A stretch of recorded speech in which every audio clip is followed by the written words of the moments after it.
直到去机械厂替丈夫领退休金，我才知道月薪500的他，实际工资是2000。晚秋，今天去厂里领我那500块退休金了吧？怎么不做饭？直到今天去机械厂替你领退休金，我才知道你月薪500，实际工资是2000。500给我，剩下的1500，你交给了另一个女人。女儿5岁生病那年，我跪在医院走廊借钱，差50块手术费凑不齐，我求你想想办法。你说你没钱，求求你，救救我爸！最后是我爸把治病的人参卖了，才把孩子救回来，可他却没能活过那个冬天。周炳文，那个女人到底是谁？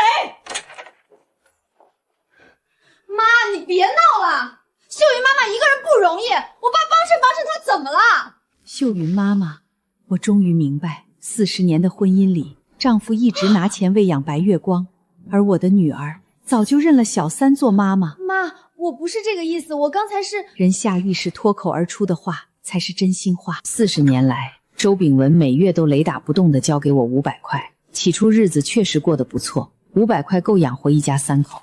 可后来物价飞涨，孩子上学，老人看病，哪样都得花钱。可他交到我手里的钱依旧是500块，我慢慢觉得吃力。可到现在我才知道，他的工资一直都有2000，甚至到后面涨到了5000。大部分的钱都给了他的白月光。我40年吃的苦，受的累，就像个天大的笑话。晚秋，这事儿我也跟你解释了，你还闹什么呢？这么多年咱不都好好过来了吗？家和万事兴，翻旧账没必要。怕你饿坏了，这玉米粥还是热乎的。晚秋，我发誓一辈子都不会让你受委屈。我不是没感觉到变化，只是总在安慰自己，日子过久了，感情总会淡的。可如今他打给白月光的每一笔钱，都是一个响亮的耳光，狠狠扇醒了我。周炳文，我们离婚吧。妈，你疯了！这么大岁数离婚，街坊怎么看？你让我以后在婆家还怎么抬起头？我爸和秀云妈妈，不是秀云阿姨，2个人真的什么都没有。比起丈夫的欺骗，女儿的背叛更让我心如刀割。这些年你辛苦了，这500块钱给你。你上次不说想吃榴莲吗？你去买点吃，别总舍不得。原来他一直都记得，可也只是记得。他是不是觉得这500块钱和这句软话就能抹平我40年的委屈吗？我要离婚了，他出轨了。从40年前开始，一直觉得留着律师的电话是给女儿的保障，没想到有一天会用在自己身上。明明都到了退休的年纪，他比我看起来年轻不少，也是因为是我站在他前面抵挡住了风霜。你看看人家活得多体面，我也想成为这种独立有自信的女人。那都是有靠山的，有贵人修筑，咱们比不了。你把家里打理好，在我心里就是最好的。那会儿不懂他看向电视眼神为什么那么骄傲，如今明白，电视里那个优雅的女人是他一手供养起来的，而我靠着500块陷在柴米油盐里，成了一个黄脸婆。你大半夜一直盯着看什么？我知道，这是他要发怒的前兆。炳文，是不是工作不顺心？你先坐，我去给你倒杯热水。换做以前，我早早就低下了头，但现在我不想那样低声下气了。李晚秋，你作够了没有？结婚40年，我真没想到你是这种女人，眼里只有钱，为了一点蝇头小利，连家都不要了。只有钱，我倒真希望自己是个眼里只有钱的女人，那样我就不会将青春和血汗都耗在这桩烂透的婚姻里。到底买不买？算你1毛1斤。大哥，外面都冻坏了，能不能8分钱？我家那口子爱吃饺子，拿回去洗洗还能剁个馅。大夫，这是我刚才去亲戚家挨个借的，再加上我这些年从菜钱里省下的1000块，我婆婆的手术费凑齐了，求你们快给她做手术。妈，学费8000，生活费2000，我不读了吧？胡说卖鞋也让你上，这是妈攒下的，你放心去念书。周炳文，我们离婚吧。离个屁的婚！少要挟我，没用，真离了，街坊同事怎么看我？我丢不起这个人。还有周瑶，她都嫁人了，婆家就在一个小区，你非要闹得她在婆家抬不起头。他什么都想到了，唯独没有我的委屈。周炳文，这40年我为了这个家做了什么，你真的忘了吗？你妈的手术费10万，是我掏空嫁妆，冬天卖糖不涂，冻得满手上妆补齐的。周瑶4年的学费生活费，是我掏空积蓄，连1分养老金没留凑齐的。这些年家里的窟窿，哪一笔不是榨干我的血填上？妈，没有。你对家里是有付出，可难道爸就没有了吗？你为什么非要咄咄逼人，闹得家里鸡犬不宁？果然你永远都比不上秀云阿姨，活该你活成这个样子。这是我10月怀胎生下，我爸用命救回来的女儿啊！不是，求您行行好，先动刀。我当家的联系不上，我砸锅卖铁也补上。家属你快起来，手术费还差50块钱，大夫都在等，再不交费真没法做。成色一般，最多给你50，50就50，这是我吊命用的，你赶紧给我钱，我外孙女等着救命。晚秋，对不起，我没接到电话，我为了多挣点钱，跟着同乡去外省干了点私活。从前每次吵架，摔门离去的总是他俩，他们以为我会妥协，这一次是我先走了。不是，求您行行好，先动刀。我当家的联系不上，我砸锅卖铁也补上。40年了，所有人都在往前走，只有我被困在失去至亲的痛苦里。晚秋，姐知道你心里苦，秉文不对，睁一只眼闭一只眼，日子才能过。姐，苏秀云这个人，你早就知道了是吗？总拉偏架的大姑姐，原来是个装聋作哑的帮凶。我这40年像傻子一样被耍得团团转。你好，卡里的钱全部取出来。这些年省吃俭用，也省下几万块钱。你好，请问要买手机吗？需要我推荐吗？帮我拿一部适合我这个年纪用的智能手机，就要这台了，付款。以前想换个实心的智能机，怕自己不会用，找女儿帮忙，她却嫌我浪费。瑶瑶，妈这手机咋不好使了？你帮妈换个智能手机好不好？妈，这年纪用什么智能机？买那么好你又不会用。不过2000块，原来我之前吃的苦和委屈都不值得。原来不用伺候人的日子这么轻松惬意。妈，你买这么贵的手机，之前那个不是还能用吗？你也太浪费钱了，有这钱不如留给你外孙补课。快跟我回去，这么大年纪闹离婚住酒店，像什么样子？妈妈，姐治病了，太费钱了。瞎说，砸锅卖铁也治。只要你好，妈再苦都不怕。我看着他懂事的样子，发誓砸锅卖铁也要给他最好的。可在我拼尽全力给他搭桥铺路时，他踩着我的肩膀，变成了另一副模样。瑶瑶，早饭忘拿了，穿成这样来学校多丢人，以后别来找我。瑶瑶，他谁啊？我家请的老妈子，不用理。在他心里，父亲有编制，秀云妈是独立女性，我只是个上不了台面也不用被尊重的老妈子。难怪急着找我回来，原来是想要免费保姆啊！晚秋，你这是干什么？晚秋，有话好好说。我知道这次是我错了，可你想想，我们刚结婚的时候条件那么艰苦，还不是熬过来了？你再给我一次机会，以后我的工资全给你，咱们安安分分的过日子，好不好？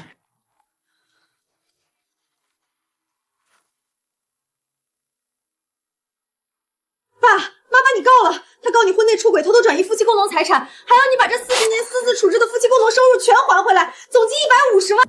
林晚秋，你是不是疯了？我可是你的丈夫，你竟然告我，你是想让我在亲戚朋友面前抬不起头吗？他的慌乱是真的，愤怒是真的，唯独没有半分悔意和愧疚。妈，你在闹什么啊？爸已经认错了，你就不能退一步吗？这个我掏心掏肺养大的女儿，认为我才是那个拆散这个家的罪人。周瑶，你告诉我，我还能退到哪里去？退到看你们一家3口其乐融融，我继续当牛做马伺候你们？我退了大半辈子了，退到你姥爷把命搭进去，退到没了自我。周秉文，你给苏秀云的不只是那1500吧？你说好要给周瑶的那栋房子，早就转到苏秀云名下了吧？爸，您不是说那栋房子留给我的吗？你给了苏秀云？没有的事儿，别听他瞎说。既然如此，法庭见，法律自会给我一个公道。林晚秋，你站住！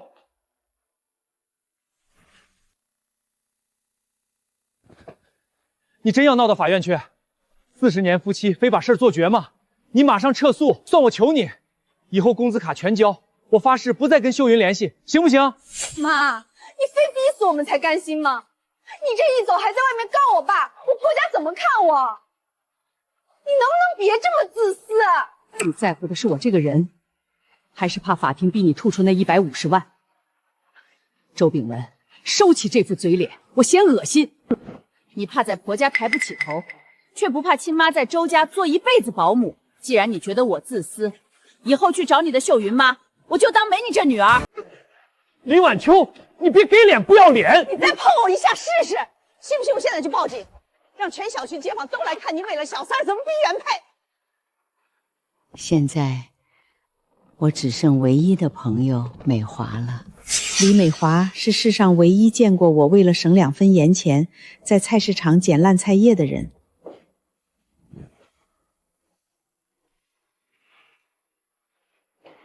快趁热喝了吧。美华，谢谢你，还有陆征，这几天为了我的事儿，他没少受累。说什么混话！在纺织厂熬大夜的时候，你把唯一的馒头分我一半，我记一辈子。陆征是你看着长大的，帮自家姨娘讨公道那是该做的。就在这儿住下，看谁敢来找麻烦。陆征说下班就回来，有新进展要当面给你交代。林姨，周炳文的150万恐怕只是个开胃菜。我刚查了他财产最新动向，情况比想象的还要恶劣。周炳文不仅把说好给周瑶当陪嫁的全款房偷偷过户给了苏秀云，他在半年前还瞒着您把你们现在住的这套婚房唯一落脚点去小额贷款公司做了抵押。那套婚房是我当年为了省2块钱公尺，亲手和泥抹墙装修起来的。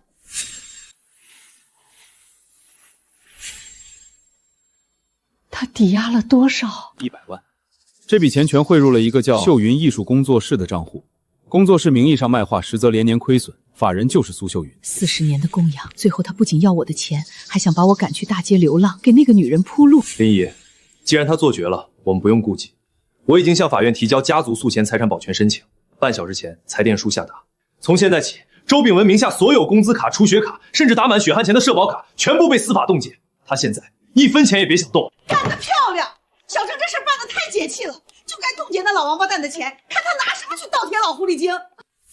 爸，你看他这脾气一点都不为我着想，当初怎么会娶她呀？要是娶的是秀云妈妈，就不会有这么多事儿了。哼，一个家庭妇女被人忽悠几句，不知天高地厚，拿什么跟我斗？既然非要闹，我就让他知道什么叫绝望。我这就找最好的律师，教他规矩，让他净身出户。赵律师多费心，我那老婆子一辈子没见过大钱，以为法院是菜市场呢。您尽管开价，只要能让她净身出户，少不了您的好处。周先生放心，家庭妇女经不起吓，几个法律术语就让她腿软，证明她全靠您供养，这婚她离不起。服务员，买单。那张卡曾是他瞒报工资、肆意挥霍的底气。对不起，先生，这张卡显示异常，无法交易。肯定是你们机子坏了，换这张。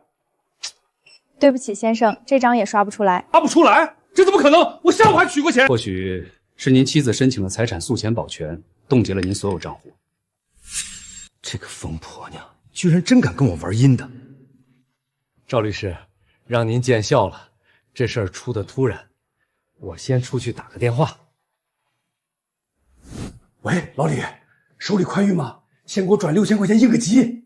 真不巧，工资刚上交，手里没活钱。老周啊，我这正开会呢，领导盯着呢，先不说了啊。大军啊，哥卡出了点问题，急着结账，你先给我转6000，算哥求你，回头请你喝好酒。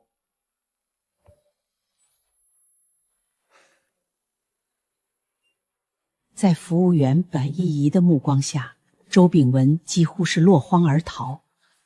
他不敢打车，怕连打车费都付不起。老周，今天怎么回事？我在美容院刷卡提示余额不足，害得我被那群小年轻笑话。秀云别急，是林晚秋那个疯婆子找律师把卡全冻了。你放心，我给你的钱和房都是你他要不走。这个提款机停埋还要惹官司，就是个累赘，得早做打算。炳文，我只是担心你，要是闹上法庭，你名声不就毁了？你听我的，先回去稳住林晚秋，哪怕低头认错也行，绝不能坏了名声。至于我，没钱花就没钱花，为了你我受得了。林晚秋为了钱逼我上绝路，秀云却处处为我的名声着想。秀云，委屈你了，放心，我绝不让那个女人动你一根汗毛。搬家公司吗？连夜来工作室，把红木家具和字画全搬到北郊那套房子，动作快，保密。吃什么吃？连陪嫁房都守不住，被外面的野女人抢去，还有脸坐这儿吃饭？看我干什么？我妈说错了吗？说好的全款房成了小三的，你这就是骗婚！你怎么能这么说？闭嘴！那套房子本来就该是我们的，现在就去把房子要回来，要不回来立刻离婚！现在就滚出去！没拿回房子别进这个门！怎么办？娘家一团糟，婆家又回不去。对了，秀云妈妈，她一定会帮我的。秀云妈妈，我爸给我的房子你能不能还我？我婆家天天逼我，我快活不下去了。瑶瑶，我只是暂时帮你保管，你亲妈把事情做得太绝，我是怕她借打官司对你这房子起歪心思。真的吗？可我婆家那边……瑶瑶，有些话我本来不想说。你爸被起诉后，我怕你妈受人蒙骗，就托人去查了查那个帮他打官司的律师。你看看照片，这律师叫陆征，才30出头。你妈从家里搬出去后，居然直接住进了他所在的那个小区，两人现在天天同进同出，连家都不回了。你想想，你妈一辈子围着灶台转，哪有钱请这么厉害的律师？她突然这么硬气，连几10年的家都不要了，就是因为她在外面找了这个年轻的下家。我之所以顶着骂名替你爸收着这套房子，就是怕你妈把属于你的家产全拿去倒贴外面的野男人啊！可现在他一告，法院一查封，要是你爸输了官司，这房子就真被他卷走了。周瑶被这番恶毒的谎言彻底洗了脑，在他的认知里，那个只会在厨房里围着灶台转，连件新衣服都不舍得买的我，居然摇身一变成了为了野男人抛夫弃女的荡妇，而面前这个霸占着他陪嫁房的第三者，反倒成了忍辱负重守护家产的圣母。秀云妈妈，你放心，我绝不会让我妈的阴谋得逞，我这就去找她算账。瑶瑶，你连他在哪儿都不知道，去哪儿找？这是那个律师小区的地址，你去好好劝劝他。借刀杀人，这一招我玩了40年。这几天美华鼓励我重拾中医食补爱好，我靠翻烂的医书熬了一辈子补汤。晚秋，你这手艺绝了，这汤拿出去卖，富太太都抢破头。这大白天的，谁敲门砸得这么凶？我去看看。你趁热喝汤吧，我去开就行。林晚秋，你到底还要不要脸？你告我爸是不是盘算着卷周家钱养姘头？周瑶，你胡说八道什么？嘴巴放干净点，她再怎么也是你妈。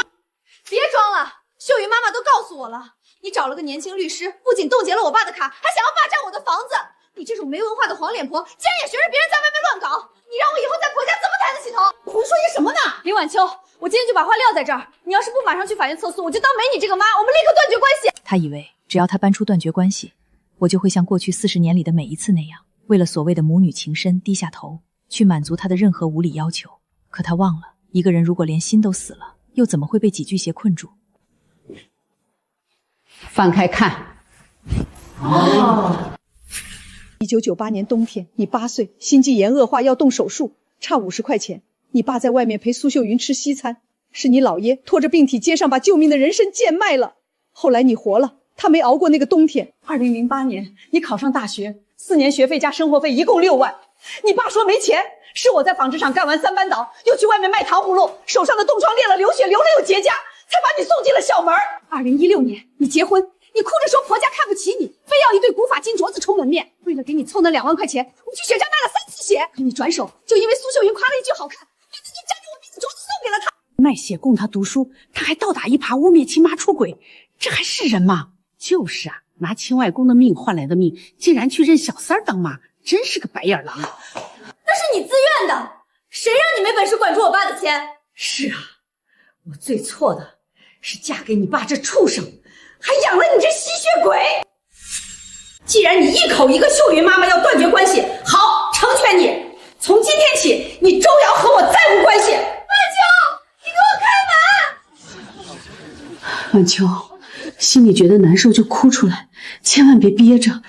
美华，我不难受，我只是觉得彻底解脱了。这就对了，这种认贼当母的白眼狼全当没生过。他被那渣男和小三洗了脑，以后有他吃苦头的时候。你现在的任务就是好好打赢官司，拿回属于你的钱，以后只为自己活。你说的对，美华，真的谢谢你。要不是你这段时间收留我帮我，我真不知道该怎么熬过来。跟我还客气什么？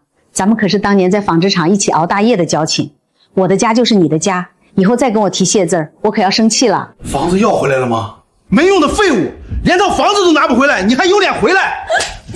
丧门星！我告诉你，明天就去跟我儿子离婚，赶紧收拾你的破烂，滚出我家！老公，妈，你们别赶我走！你放开！都是我妈找了个野男人律师，要把家产全卷走。秀云妈妈说了，那房子只是暂时代管，你们再给我几天时间，等我爸打赢官司，我一定能把房子要回来的。行，那就等开庭，再给你最后一次机会。要是还拿不回房产证，你立刻给我滚蛋！小郑，白天周瑶来闹事儿，满口胡言，诬陷你们的关系。林姨，对不起，因为代理案子让您平白受人无端非议。您放心，下次他再敢来骚扰你，我直接报警处理。傻孩子，道什么歉？不关你的事儿，是他们周家烂透了，清者自清，别提这些扫兴的人了。你忙了一天，快趁热喝碗汤暖暖胃。林姨，这汤也太好喝了吧，火候到位，比例恰到好处，比星级饭店熬的还要绝。可不是嘛，你林姨这手艺，拿去开高档汤馆都绰绰有余。哪有你们说的那么夸张？不过就是些家常手艺吧。林姨，真没夸张，绝对是我喝过最地道的药膳汤。卡被冻结，现在的周炳文身无分文。为了在调解时能在气势上压倒我，他连夜给大姑姐周素贞和周家的几个长辈挨个打电话卖惨。姐，晚秋她为了跟我离婚，真把我告上法庭了。她现在疯了，不仅找律师冻结了我的卡，还要把咱们周家的家产全抢走，让我净身出户。她这是要逼死我呀！哎呦，这婚子越老越……您和几位叔伯到时候可得去帮我撑撑场面，帮我劝劝他。不管怎样，得让他把诉给撤了呀。炳文，你别急，到时候姐带着周家的长辈一起去，必须得让他把官司撤了。姐，有您这句话我就放心了。咱们周家的脸面全靠您和各位长辈给撑着了。到时候您可千万得多说说他，只要他肯撤诉回家，我以后一定改，肯定好好对他。有周家这么多长辈轮番施压，就不信你林婉成敢不低头。自己理亏占不到便宜，就妄图用家族长辈的阵势来道德绑架，逼我撤诉，这确实是他周炳文能干得出来的无耻作端。晚秋啊，一日夫妻百日恩，结婚这么多年了，有事不能好好法庭。炳文在外面挣劫的永业，你把卡全钱动了，让他连饭都吃不上，这是要逼死他。周素琴女士，在让我当事人撤诉之前，我觉得您作为周家的长女，有权先看一份极其有趣的账单。什么账单？这件事和您的父母有关。5年前，周老先生和老太太因为旧城改造，获得了净利比30万的没留遗嘱。按照法律，这30万应该由您和周炳文先生平分，也就是说，您本该分到15万。 30万哪来的30万？炳文不是跟我说，老头子临走前治病把钱全花光了吗？还跟我借了5000块钱去借医生。那是伪造的。看清楚了，周女士，在2位老人火化的第2天，这整整30万的款项，周炳文先生全买下了一辆宝马轿车。周先生用您的养老钱给您儿子准备的结婚钱，去博了别的女人的欢心。素琴大姐，大雪天的你怎么走不着来？这多冷啊！怎么不坐公交车？走走路暖和，省下2块钱公交费，攒着给我儿子凑婚房首付呢。连个婚房首付都交不起，还想娶我女儿？ 我看你们家就是想空手套白狼，这婚别结了。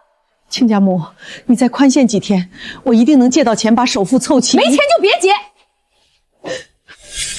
周炳文，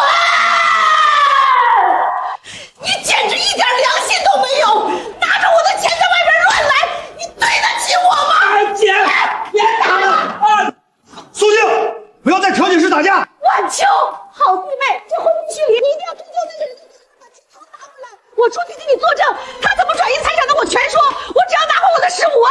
40年的忍气吞声，终究不如利益面前的轻型反击来的痛快。这场调解以周家彻底分崩离析完美告终。林晚秋，你少得意，今天算你赢了，但官司还没打，你休想让我净身出户。咱们走着瞧。小郑，今天多亏了你，要不是你查出拆迁款气象，我还不知道要被他们怎么道德绑架。林姨，跟我客气什么？ 帮您争取最大利益是分内事儿。再说了，我妈下了死命令，我要是让您受委屈，回家连饭都没得吃。好，好，好，那林姨就不跟你见外了。大姐，您真有眼光，这可是正宗的跑山乌鸡，拿去炖汤最是大补。给我拿这只，处理干净点。哎呦，好香啊！晚秋，你这是做啥绝世好菜了？馋虫都被你勾出来了。林姨，这味道太正了。 一闻就知道下了硬功夫。打参黄芪乌鸡汤，小郑今天为了我的事儿跑前跑后立了大功，美华也一直收留我，花了1下午炖的，必须好好犒劳你们母子俩。快去洗手吃饭。晚秋，你这炖药膳汤的手艺绝了，埋没在厨房太可惜，干脆去开个药膳汤馆，凭你这真材实料，绝对赚钱。我大半辈子围着灶台转，哪做过生意？万一赔了怎么办？林姨。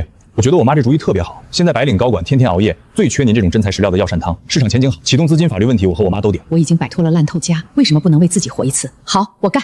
就这儿了，锦爱写字楼符合咱们汤馆的定位。我没有去雇佣那些年轻漂亮的小姑娘，而是贴出告示，专门招聘了3位年纪在50岁上下、经历过生活重创或失婚的中年女性。张姐、王姐。 咱们这家店叫焕生，就是焕发新生的意思。以后在这儿没人敢欺负你们，咱们一起挺直腰板，重新活一片。林晚秋，你的新日子真正开始了。老板，看这鸡多肥，拿去炖汤，准保出油。不行，你这是吃饲料的龙母鸡，肉太柴。我要那种满山跑的散母鸡，肉质紧实，炖出来的汤才鲜甜。哎呀，老板识货。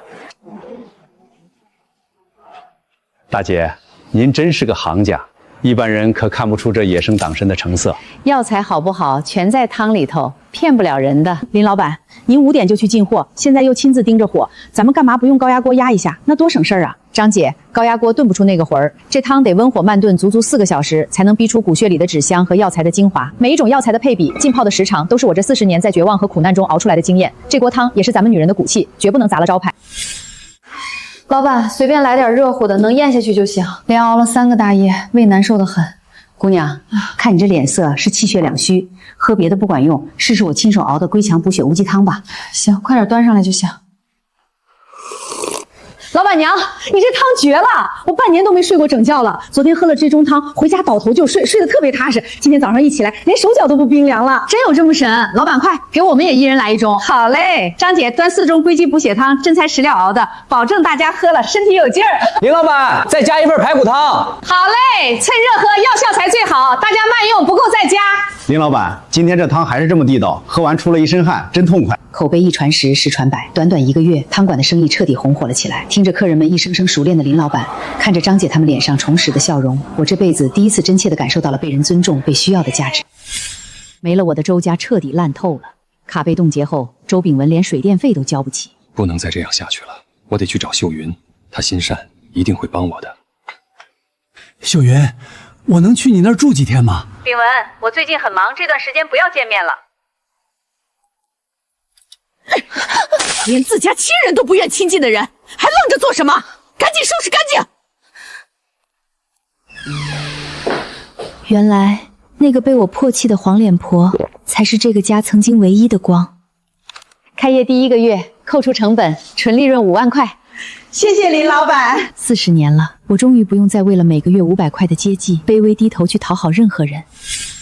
晚秋，你这刚赚点辛苦钱，来这么贵的地方干什么？随便吃点不就行了？服务员点单。好的，您稍等。澳龙帝王蟹，再上3份极品海参，要你们店最好的做法。美华、小蒸，这顿饭早就该请你们了。若不是有你们帮衬，我恐怕早已深陷周家的泥潭，难以脱身。今天既是庆祝生意步入正轨，更是感谢你们给我重来一次的机会。今儿谁都别跟我客气。林姨，那我们可就不客气了。祝您的焕生生意兴隆，分店开遍全市。平生第一次体会到，花自己赚的钱请在乎的人吃饭，原来这样痛快。以前路过这家店，我连看都不敢看一眼。这件旗袍我想要试穿一下。好的，您稍等，阿姨，这件衣服就像是为您量身定做的一样，您穿上它那种经历过岁月沉淀的贵气，是谁也比不了的。就这件刷卡，穿上旗袍的那一刻，我知道第1阶段的战斗我赢了。你实在太不争气，连一套房子都守不住，还好意思长期住在家里蹭吃蹭喝。明天要是没法让苏家把房子归还回来，那就趁早分开离婚。你赶紧走开，看见你就让人心烦。娘家烂成一锅粥，亲妈断绝关系，我现在只能去找秀云妈妈了，她一定会像往常一样接纳我。秀云妈妈，求求你帮帮我，赵刚要跟我离婚，婆婆不让我进门了，你把房子先过户给我好不好？等房东过了，我再还给你。周瑶，你脑子里装的是水吗？那套房子是你爸自愿赠予我的，是我应得的青春损失费，你算个什么东西，也配管我要房子？你说什么？你不是说是为了帮我守住家产吗？骗你这个蠢货的话，你还真信啊？你爸现在连卡都被冻结了，就是条没人要的老狗，你还真把自己当成千金大小姐了。我告诉你，我名下的东西，你们周家1分钱也别想拿走。保安，我这儿有人闹事，来几个人把他拖走。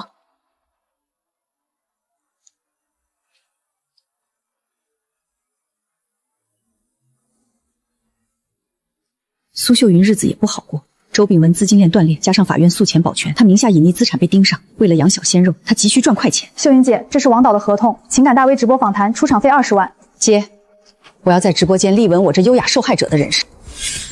林姐，你快看，这个不要脸的女人竟然还在电上教人怎么做女人！张姐他们早就从李美华那里听说了过去的遭遇，要做家庭的免费保姆。像我一直致力于我的艺术事业，靠自己的双手钱。有些女人留不住丈夫的心，就只会像泼妇一样闹，这种人是很可悲的。 40年的血汗，我父亲的命怎能成为他标榜高贵的垫脚石？陆征，帮我联系这个直播间的导播，我要连线10名连线。现在切入一位听众的连线，这位女士，您有什么问题？这位听众请讲，有什么问题我都可以为你解答。苏秀云女士，听您谈独立，我倒是有几个问题想请教您。我想问的是，您身上那套香奈儿高定是用周炳文2019年瞒报的年终奖买的吗？你在胡说什么？我胡说，苏秀云，你这身行头到底是靠你艺术事业挣来的，还是吸干我的血换来的？你心里最清楚。直播间里的各位朋友，大家好，我叫林婉秋。你们眼里这匹体面精致的独立性，实际上是被我丈夫供养了整整40年的地位女。她这40年的岁月静好，全靠周炳文每月雷不动1000苦力养家，每个月的家用却只有区区500块。不仅如此，苏秀云还怂恿周炳文把原本留给亲生女儿的陪嫁房偷偷过户到了他的名下，甚至在半年前瞒着我，把我们唯一栖身的婚房抵押了100万，全款打进了内置换的和工作室。在这里，我想问苏秀云一句：你吸着我们全家的血去粉饰你的高雅，真叫乃门子的独立？诽谤！银行的流水单和房产过户记录是不是诽谤？你心里最清楚。你苏秀云的每一分优雅都踩在我的骨头上，你的每一寸精致都浸透了我40年的血泪。苏秀云，你这种知三当三、满嘴谎言的寄生虫，有什么资格在聚光灯下谈自尊？快点，快点！怎么可能？苏秀云怎么会是一个靠吸我亲生母亲血气血海钱装点门面的吸血鬼呢？不是这样的，一定不是这样的。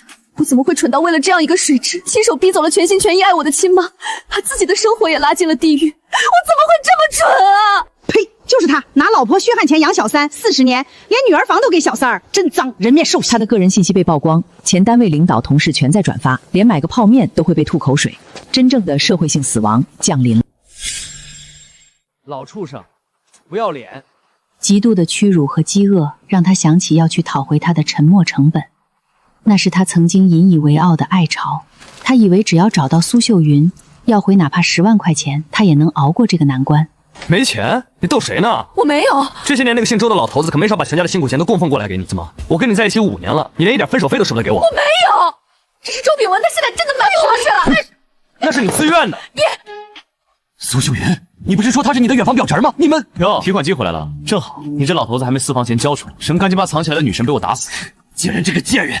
我为了你当年下辈子走了给你的生意，你竟然拿着我的钱养野男人，养了整整5年。真爱，周炳文，你也不撒泡尿照照你自己！一个满身老人味，每个月抠抠搜搜只给老婆500块的自私鬼，你凭什么觉得我会爱你？我图你老，从来就不洗澡，我图的就是那点好骗的血汗钱。你在我眼里从来就不是什么男人，你只是个好用的血包，一个恶心的提款机。现在提款机没钱了，还要连累我名声扫地，我恨不得你现在就去死！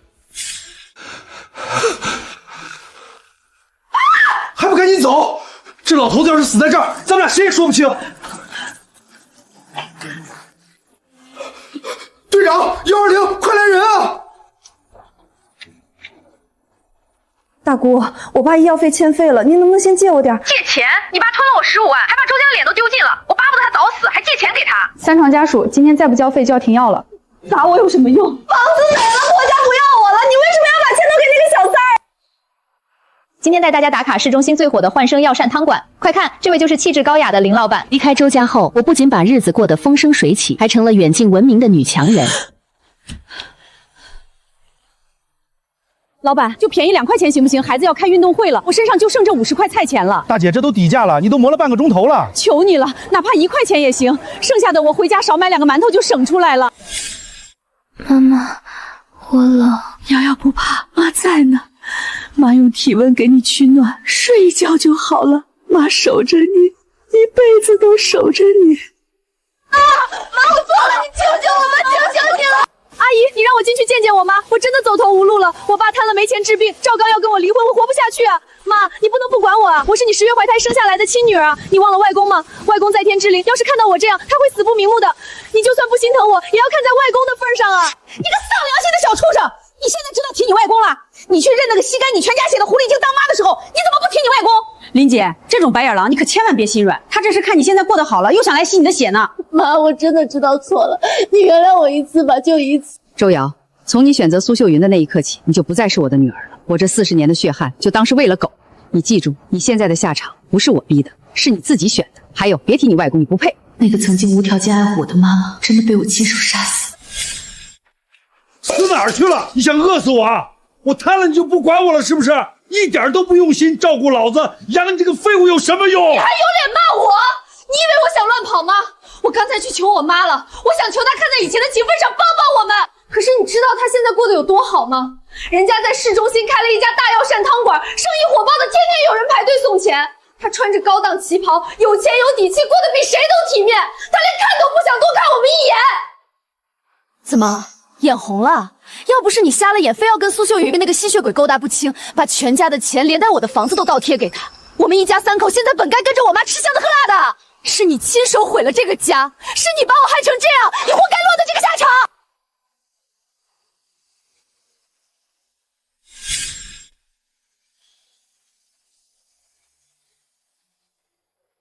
有些惩罚，活着比死了更难受。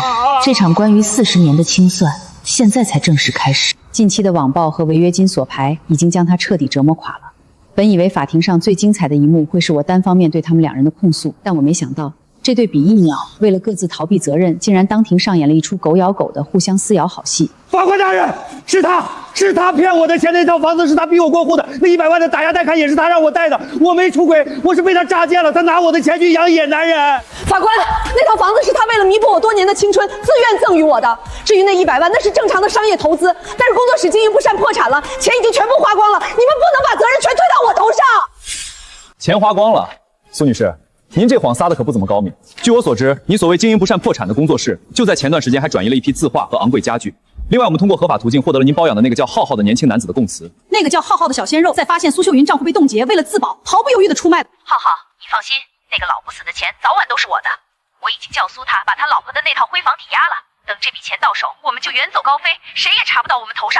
第一，准予原告林婉秋与被告周秉物离婚。被告周秉物在婚姻存续期间长期存在重大过错，其串不会移嫁房的行为，均属于不公序良俗、侵犯原告合法权益的无效赠与行为。第三人惠龚秀云必须在限期内连本带利返还150万现金，并退换房产原状。第三，鉴于苏秀云存在明显的教唆他人恶意举债、转移财产及隐匿资产逃避执行的嫌疑，本院将依法移交公安机关立案侦查，如拒不执行，将被追究巨刑罪，面临刑事处罚。完了，全完了。长达40年的噩梦和枷锁，这一刻彻底粉碎了。林姨，恭喜您彻底摆脱过去，这是我打过最畅快的一场官司，以后的日子全是好日子了。小郑，辛苦你了，这不仅是你打最畅快的一场官司，也是我林婉秋人生里最漂亮的一场翻身仗。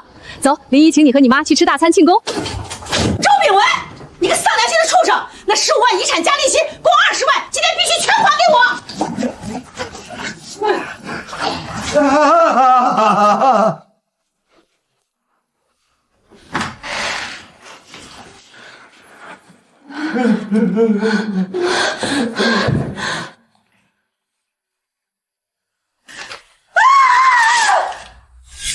为了逃避法院那150万的强制执行，苏秀云动了邪念。她联系黑中介变卖未查封的珠宝，打算连夜逃去南方边境小城。然而，她低估了陆征的专业程度。宣判当晚，陆征就锁定了他的位置，并申请了边控。苏秀云，你涉嫌拒不执行判决裁定罪，以及涉嫌教唆他人诈骗、恶意转移资产，请跟我们走一趟。那是我的钱，周秉文自愿给我的，你们凭什么抓我？看，这就是那个新人写的小三儿，还优雅女神呢，长得跟鬼一样。据后来的狱警感叹，这个曾经在镜头前优雅自持的女人，在看守所里为了争抢一份咸菜，竟然和几个女犯人打得头破血流，再也没有了半点白月光的影子。婉秋，你得去，你得告诉那些还在泥潭里挣扎一根的女人，60岁真的不算晚。李女士，作为成功的创业者，您将追回的那些财产用于何处了？我曾经为了50块钱下跪，为了几千块学费去卖血，所以我希望那些女孩子不用再经历我经历过的痛苦，她们应该读书，应该看世界，应该明白女性的体面是靠自己的双手挣来的，而不是靠吸食另一个女人的骨髓。原来我这辈子丢掉的不是一个免费宝马，而是一颗我原本可以用一生去守护的钻石。妈，开开门吧，哪怕给我们一碗剩饭也行。我去处理。婉秋，我错了，你让我回来吧，哪怕让我住车库，给你看门也行。妈，女儿，求谅我们最后一次，外面太冷了。我看着他们，内心深处没有愤怒，没有快感，甚至连一丝报复的兴味都没有了。他们对我来说，已经彻底变成了路边的灰尘。周秉文、周瑶，你们还记得这个数字吗？40年来，这就是你们施舍给我的那一点点钱。今天把这500块还给你们，拿着这笔钱买一顿饱饭，然后从我的世界里彻底消失。我们这辈子死生不见。婉秋，快来，红包发到你啦！